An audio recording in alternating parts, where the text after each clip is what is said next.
Okay, so the way the raid works is we enter. There's a big room in the center, and there's a room to the right and a room to the left. The two rooms to the sides are the optionals. So we'll go ahead and do the optionals.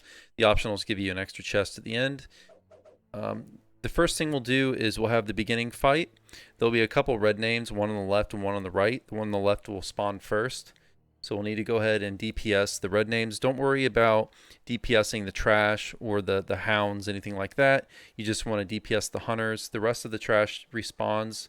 I believe it all respawns as far as I know.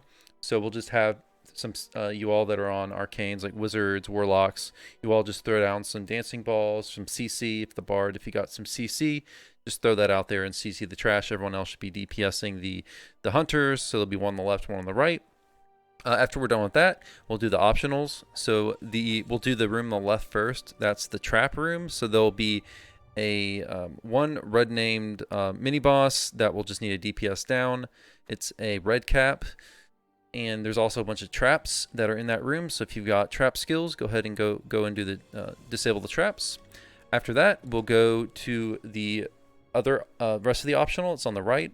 On the right, we have a big maze. And while we're in the maze, there'll be a cold dot that applies that'll damage us as we're in there. So if you got any kind of like cold absorption, anything like that, it's a good idea to swap that on. But what you do on the room to the right, there's a red name pixie that will randomly appear at different places of the maze. What you want to do is we as a group want to go find the pixie, beat her down, and as we find her, it'll take the cold dot off you. So just kind of run around the maze, try to find her. We'll try to call it out as we find her. But after you find her a few times, beat her down.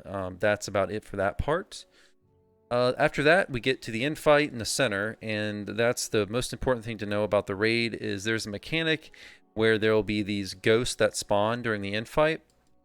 And they have numbers on top of their heads, and as they count down, when they get to 0, they'll do some massive damage to the entire party, and you want to make sure you don't let that happen. So what you got to do to make sure that doesn't happen is you want to have one person in the party stand beside the ghost before it gets to 0, and that'll prevent it from doing that massive AoE damage. So those of you that are on ranged characters or caster characters, as you're DPSing the boss, you also want to look out for those ghosts when they spawn, and we'll call them out when they spawn.